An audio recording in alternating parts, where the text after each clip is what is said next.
it's going to be screaming. You just set it and send it.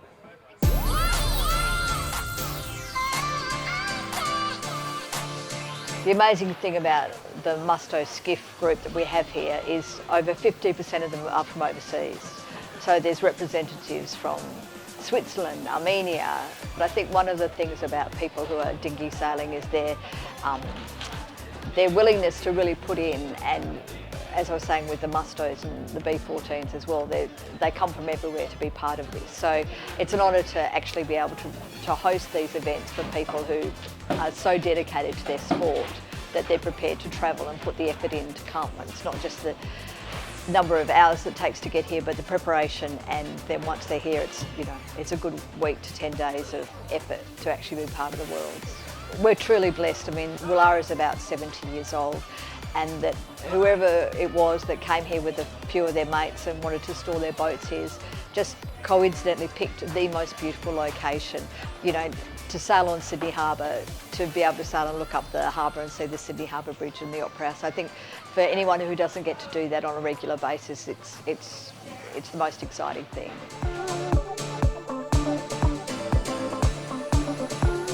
Well, today particularly was extremely shifty. A lot of traffic going on, so there's a lot to think about.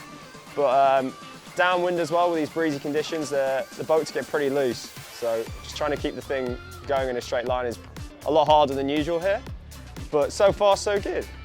Yeah, so the first one, I had a pretty good first beat. Got around the top mark in the, I think I was second. And then jibe set around the top, just got a big puff and disappeared basically.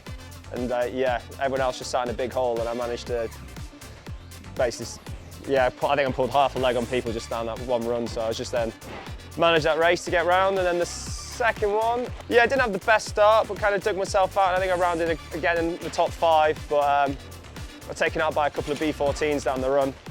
So put me back a bit. And then at the bottom mark, I decided split. Everyone was going left, so I decided to split. Went right and seemed to have good numbers.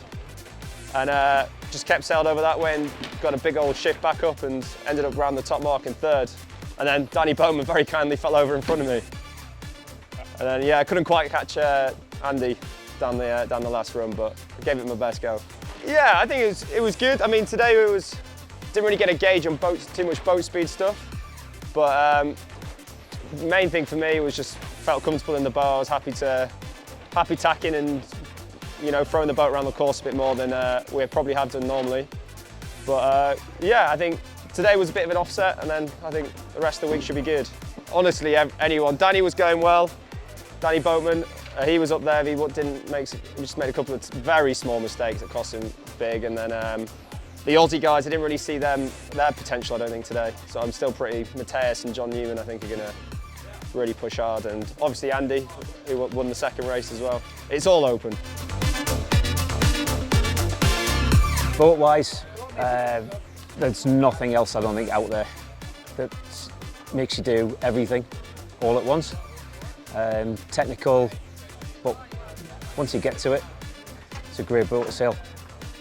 The class, the association are just superb. The support, the camaraderie, the training, everything like that is just brilliant.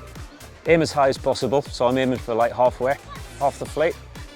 Realistically, top 20 would be nice. The last Worlds in Weymouth, it was the closest fleet racing I think we've had. Everybody finished within time limit. You could lose 15 places on a capsize. It was that kind of size, it was that close. And I think it'll be the same here. Sailing with the Aussies is going to be a good challenge. See where they're at with their development as against our class, with our development, how we've developed in the last couple of years. So it's going to be good to see. I don't think there's anybody out there, anybody like with an outright name that could win it. I think there's so many, there's going to be snakes and ladders. You know, if we get some breezy days, some really breezy ones, you know, that'll be a bit of a challenge as well, but it's going to be screaming. You just set it and send it.